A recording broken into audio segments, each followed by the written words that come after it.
on Wednesday night as the Wichita State Shockers will visit Williams Arena Menzies Coliseum. And right now to preview that matchup, we're very excited to welcome back to the program the longtime voice of the Shockers, Mike Kennedy. Mike, how are you? I'm well. How are you? Doing well. We appreciate your time this afternoon as we know you're about to hop on a plane to fly over to Greenville with the Shockers. But, before we dive into this matchup, unfortunately here in the last few days, a lot of news has been impacting AAC basketball in terms of COVID-19. Memphis and Tulane have experienced pauses over the last few weeks. And then Houston's had to cancel its league opener against Cincinnati, which was scheduled to take place on Wednesday night. So on Monday, the AAC, not surprisingly, changed its policy on games impacted by COVID. What are your thoughts on everything that's taken place in the last few days? You know, it's hard to place much judgment or be too strong in an opinion about those kinds of decisions because they have a lot to consider. The only thing that I thought was kind of a problem last year, I thought the league waited too long to try to reschedule some games, and then more games kept getting called off, and they ended up not being able to find enough dates. So I think what they're doing now makes more sense. There's still now the opportunity, since you don't have to forfeit. If somebody really doesn't want to play a game, I guess they can say, well, we've got COVID issues and bail. But what they've done in determining that if you don't play 75% of your games, then it affects your seeding for the conference tournament. I think that's a logical way to go about it. And I guess the other thing I would say is, since all of the athletic directors were unanimous in the recommendation of this policy, I think everyone feels like it's the best way to go. Yeah, it's one of those situations, you just think to yourself, oh, no, here we go again with everything programs around the country went through last year. I know the Shockers missed a ton of games, according to, based on my recollection, I think the majority of those, if not all of those, were because of the programs they were scheduled to play. For instance, both games against East Carolina, a game that was scheduled to take place around this time last year, and then there in late February, both of those matchups were canceled, and it was because of pauses within the East Carolina program. Yeah, in fact, Wichita State had 7 conference games canceled last year, and all were because of COVID issues in other programs. Wichita State did not have a cancellation that was of their own doing, if you will. And I hope, I don't think it said, unless I didn't read it very well, specifically in the release on Monday, it said if you don't play 75% of your games, I would assume they'll take into consideration that if you fall short of 75%, whether or not it was your COVID issue that caused you to miss games. Because like I say, 7 games last year, and none of them were Wichita State's problem. So that should certainly come into play, but I would assume it certainly will. And one of the things we were talking about right before we started recording is, the way things will take place once the Shockers arrive in Greenville, with the catered meal being brought in and so forth, just doing everything they can, Isaac Brown and his staff, to navigate this situation and do so wisely to stay safe from COVID-19 pauses and cancellations. And that's something that, sure, there's some good fortune involved, but it definitely points to Coach Brown and his staff, and even more so the players, they are making the right decisions as far as protecting themselves and their teammates. Well, they encouraged everyone, and everyone got on board. Everyone connected with the team, coaches, players, managers, everyone. My colleagues and I are all fully vaccinated. For instance, I've had the booster. I think they're encouraging all the players to go ahead and get the booster when they're eligible. I'm not trying to make any kind of big statement here, because I know there's feelings both ways, but Wichita State has taken that step. The players were on board with it. And so that should help continue to allow them to play all the games possible, because there should not be any outbreaks. And they've also encouraged the players to be very careful, even with the vaccinations, that how they conduct themselves outside of basketball, just socially and everything, to be as careful as possible. Yeah, no doubt. Plenty of opinions on both sides of the coin, as you mentioned. Getting back to the action on the court in this matchup that's going to take place on Wednesday night at Menzies Coliseum. Both of these teams are 9-3. Neither have lost a game by more than 10 points. East Carolina losses have been against quality competition in Oklahoma, Davidson, and Liberty. Both of those, all three of those games, the Pirates had an opportunity to win in the final 3 to 4 minutes of the game. And then you look at Wichita State, they had narrow defeat to Arizona, K-State, and then also a 10-point loss to North Texas. So, give us a closer look at the first half of the season for Isaac Brown's club. Well, the schedule has been really good. And by that, I mean pretty difficult. Teams like Jacksonville State and South Alabama that were on the schedule at the very beginning are good teams. And I think as the year goes on, those are going to be quality wins. I think they will do well in their own conferences. South Alabama was a totally unknown quantity at the start of the year. They had a whole bunch of transfers, but I can tell you they were big time transfers. All those guys were 3- and 4-star recruits at Power 5 schools, and they were way down in the Ken Pomeroy at the start of the year because there was no background on them, but they are just past 100 in the NCAA net. So that's going to be a quality win. Arizona is, in my opinion, having seen them in person, at the very least, a definite top 10 team, possibly a Final Four team. So to play them into overtime was a good performance at that time of the year. Kansas State and North Texas are games that, honestly, you could look at and say those are games they should have won, but then you could say they certainly could have lost the Jacksonville State game and the UNLV game that they won right at the end. So the record is probably right about where it should be, and they've certainly played a good enough schedule and tough enough competition that they should be ready to go in the conference.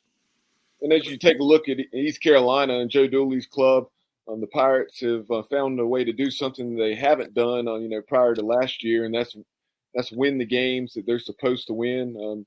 No household names in East Carolina's 9 victories, but at the same time, they've found a way to win some blowouts and also win some games that they probably shouldn't have been that close, but at the same time, give them credit for finding a way to win when they were at less than their best.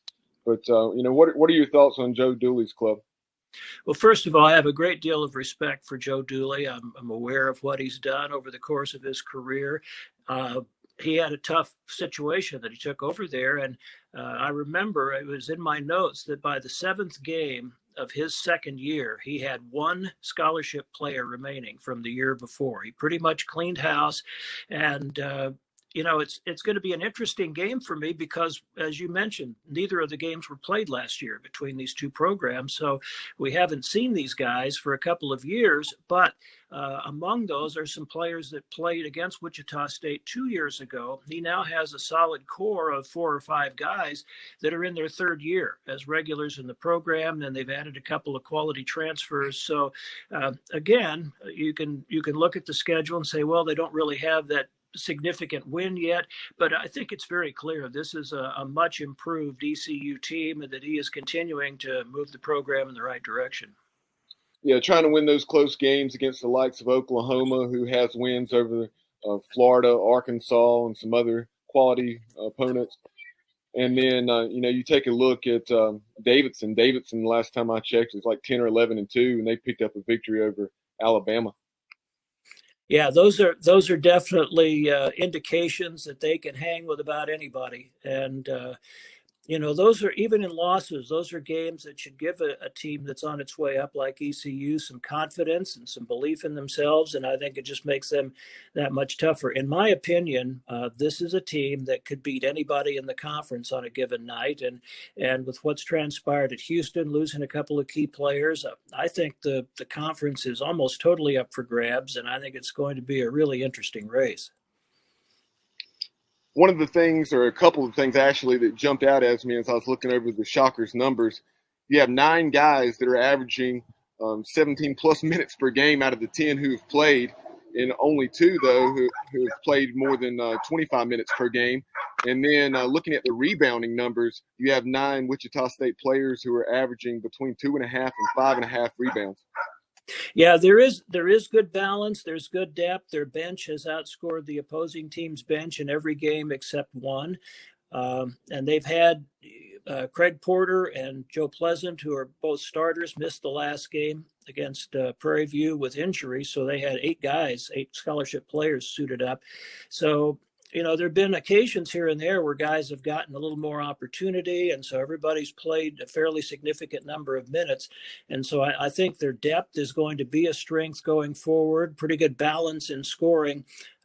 So I think that will be a strength. I think that they've kind of been developing into roles and finding themselves a little bit, because even though Craig Porter was in the program last year, he was hurt and sick, missed something like 60 days of practice. And so he didn't play as much as a so-called regular would normally play, and Alterique Gilbert played a ton of minutes at the point guard position. So they were kind of starting from scratch at that position going into the year with Craig and then a transfer, Quay Grant, from a Division II school, West Texas A&M. So that's been part of getting things going offensively, is those guys settling into their roles and getting comfortable with running the team. One of those two guys that's averaging more than 27 minutes per game or 25 minutes per game that I mentioned is, of course, Tyson Etienne. He's playing nearly 34 minutes per game. So tell us about Tyson, and obviously he's a proven commodity. He is, and some of that may have hurt him a little bit at the start of the year. He made a couple of big plays in close wins at the end of games against Jacksonville State and UNLV, and at the beginning of the year, it was kind of interesting how his first halves were not particularly good. Then he was having some great second halves. But I think that at times maybe he's tried to do a little too much. And I mean that in the sense he's a great young man. Certainly if he takes shots that you would consider maybe are too many or shots that weren't great shots, it's not because he's looking to pad his scoring average or anything like that. He's just, at times I think has felt like, well, he needed to step up and kind of carry the team on his back. And a couple of other guys have kind of done the same thing. When they've struggled offensively, it's been because they have gotten out of their offense, and guys have tried to do too much individually to make plays off the dribble. And so I think Tyson in the last few games has really started to get back to letting the game come to him a little bit. And I think the more he does that, the better he's going to be. Outside of Tyson, tell us where, a lot of times I know it's kind of been pretty balanced, but where's a lot of the scoring production coming from? Well, more and more, Morris Udeze has really stepped up. Kind of an undersized 5-man at 6'8". He is a little unorthodox to watch. He's not real smooth and silky, but he is strong. He's tough, really good around the basket. He really came on about the last 10 or 12 games of last year. And starting the season, first 3 or 4 games, again, was trying to do a little too much, hanging onto the ball a little too long in the post and turning it over. But he's a really smart kid. He looked at the video, talked to the coaches, got that straightened out. And he has had 7 games in a row in double figures. He's averaging just under 16 points per game and shooting about 63% over those 7 games. And I think has really become one of the best low post back to the basket scorers in the conference. And with him being able to do that, they can play inside out when they run the offense well and get some open looks outside. When I think about Wichita State, certainly one of the first things that comes to mind in terms of the basketball program is the tremendous atmosphere you have at your games. I was able to see some of the second half, and I believe it was an overtime game, or at least it came down to the end against K-State, the final minute of the ball game. And tremendous atmosphere. That was played downtown, right? And it had close to 15,000 people there. Yeah, and even in their own arena, it hasn't been full, but 8,500 or so every game. And after last year, when by the end of the year, they had a couple of crowds that were around 3,000 based on, and that was based on how they were able to seat people. But it's been back to a lot more the normal atmosphere with the home crowd support. And certainly that's a factor. And it's nice to see that. I don't know if that's going to change any or much with the latest surge and all of this stuff. But so far, they haven't announced that they're changing any policies as far as that's concerned. Now, Mike, with this being the first game for the Shockers in a week and the first game for East Carolina in 8 days, their previous game was on Tuesday the 21st against Southern Miss, a game in which they largely sleptwalk for about 30 minutes or so of that game, and then found a way to gut it out in the final 7 or 8 minutes. Coach Joe Dooley was beside himself on the sidelines for much of that one as I was there, and he often had his head facing his hands, but Pirates found a way to get it done. But as you've talked to Coach Brown and this staff, what have they said about East Carolina besides what we've already mentioned? Well, first of all, that they are definitely a quality team, well coached, have significant threats. Tristan Newton is playing himself into certainly all conference consideration. You don't see many guys averaging 17, 18 points a game and also 5 assists per game. That's a really significant combination.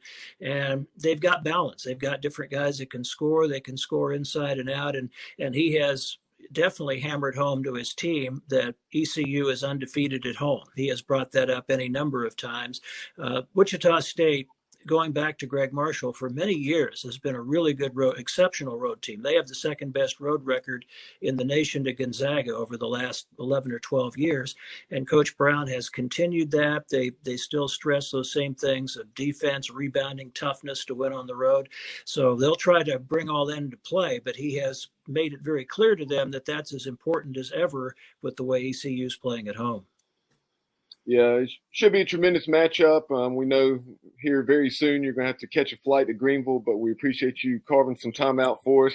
All the best to you and your family as you wrap up 2021. Safe travels to Greenville. And we certainly look forward to having you back on the show to not only talk basketball, but a little shocker in East Carolina baseball as well, because that's just around the corner. Always a pleasure. Thank you for the time, and very much looking forward to this game on Wednesday.